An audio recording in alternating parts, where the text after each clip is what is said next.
And hello, Gary. Welcome to TVP World Ukraine this week. Good to have you back again.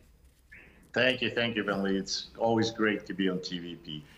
Right. So we're taking a look at this, significant agreement of security cooperation between Poland and Ukraine.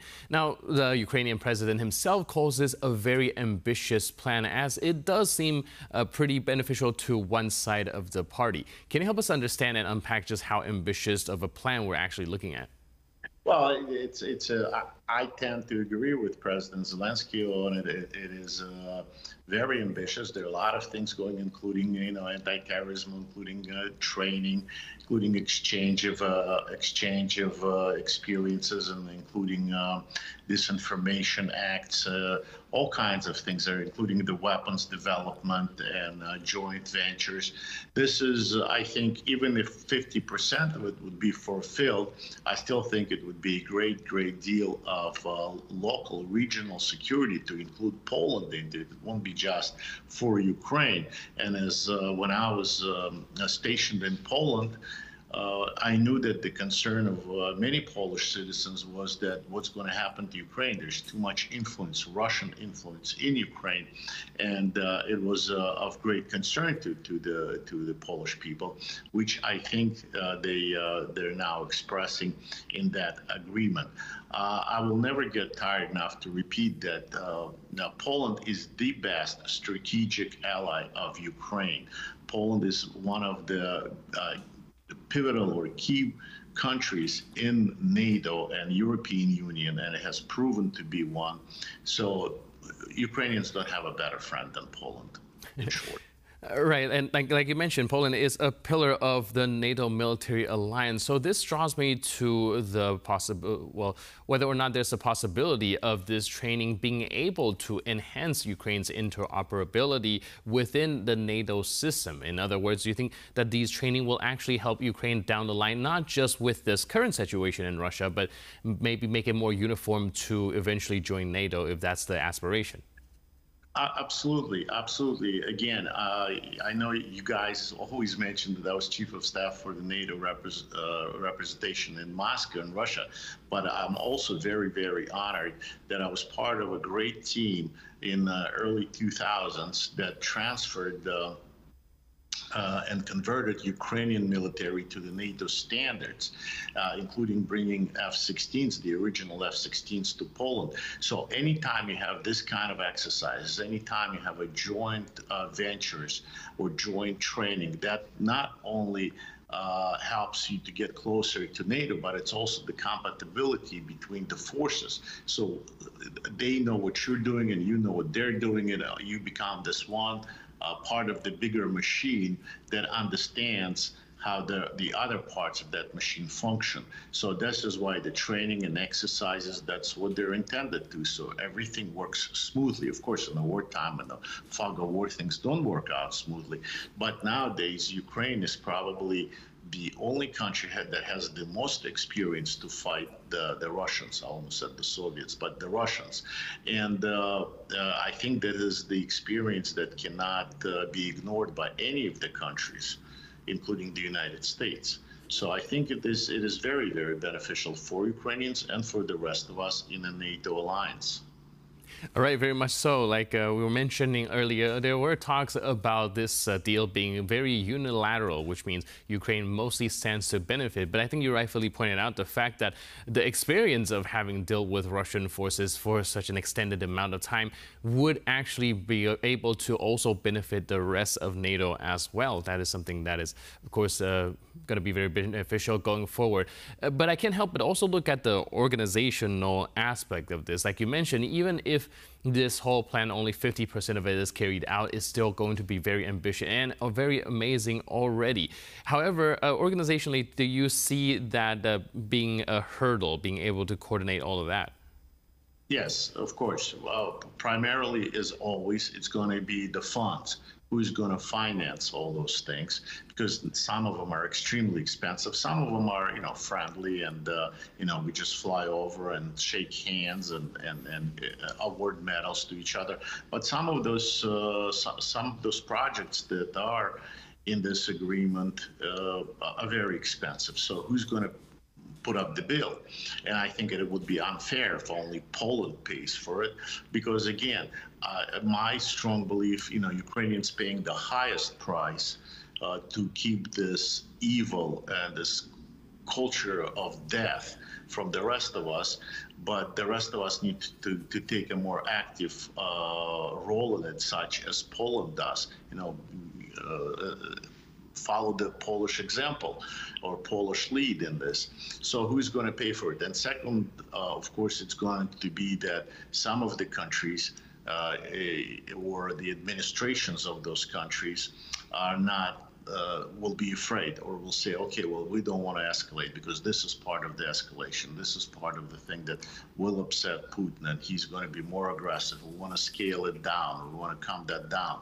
So there's going to be pressure on Poland to pull, to rein that back. So that's going to be a second one. So one is financial, I see right now, and the other one is going to be a political one, where, the weak leaders will try to prevent Poland to show such ambitious, as you put down, plan. So, but I'm sure there's going to be other obstacles, as always, in politics and in the military operations. There are always things that, as we say, Murphy's Law. I mean, some things will come up we don't expect to come up, or some countries to act the way we don't expect them to act. So we'll see. Like, in the beginning of the war, Poles right away offered their MiGs to Ukraine, and yet then our administration in the United States put the kibosh on it and said no MiGs for Ukraine, and Poland had to step back. So there's a lot of pressures when you're in this what I call a collective farm and a kolkhoz, such as NATO, United Nations, European Union, and it is what it is. It's a collective decisions. It's a collective living.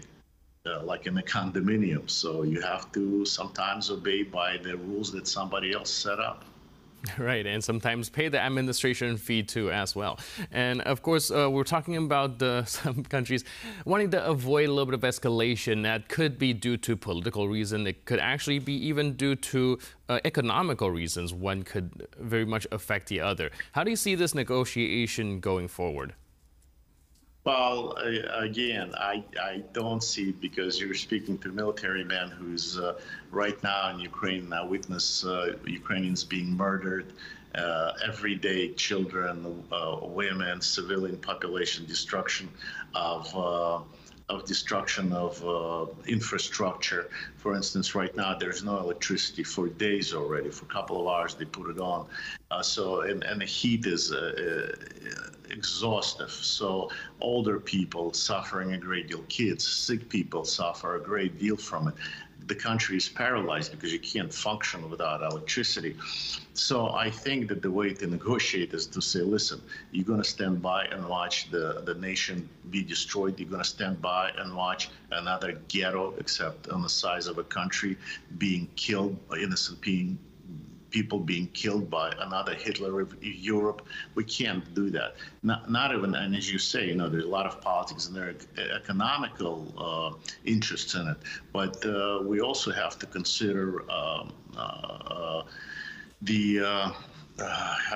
can I say it, something that is humane, something that we have to be responsible for, take a responsibility for something that maybe does not belong to us, or it's not our children or our people, but we shouldn't stand by and watch somebody being killed because it may raise the price of gas in the winter for our homes.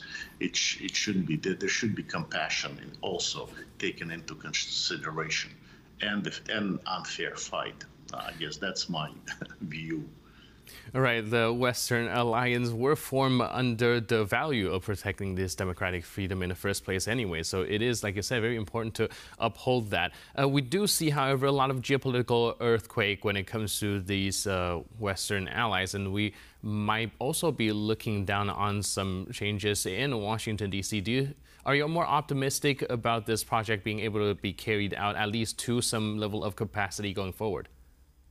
You mean if our administration changes? Is that what you're insinuating? There's that, and also we've seen some administration already kind of changing throughout all the Western allies. What's the general atmosphere when it comes to the support of Ukraine? Do you see a great shift, or do you think the new administration in countries such as France, the European Parliament, would also kind of stay on the same path? Well, I think that that I can only judge from what already happened. I know that there was a lot of, that one part of what I've studied of Russian or Soviet disinformation is a fear. They scare you. They scare you that the changes are going to come, and what are we going to do without Comrade Stalin, or what are we going to do without Castro, or the NATO is at our borders, the enemy at the gate, and things like that. And they continue to do that. And the latest one was with the president of Italy. If the right forces of Italy are going to come to power, and the Ukraine is not going to be helped, and Ukrainians were very concerned with. But we see the opposite. So when the new president of Ukraine, she took over, all of a sudden, first thing she demanded is more help for Ukraine, more weapons for Ukraine.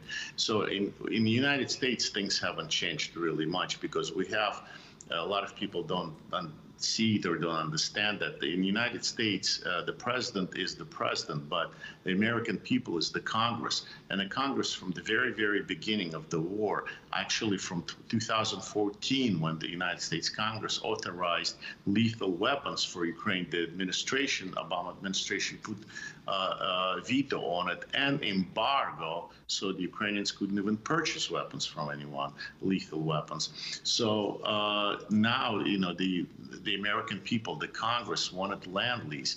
Now the attack comes with this package, which is $61 billion package, the latest one that was voted in by our Congress. So we have a clash in our society, in my country, in the United States. We have a clash between the people, the Congress, and the White House. And the White House, for some reason, is not delivering and is not providing what is demanded by law, because the Ленд Лиз and the $61 billion and the ATACMS and all these other things are voted by Congress, which means it is the law of the United States, which of course the president has the right to veto.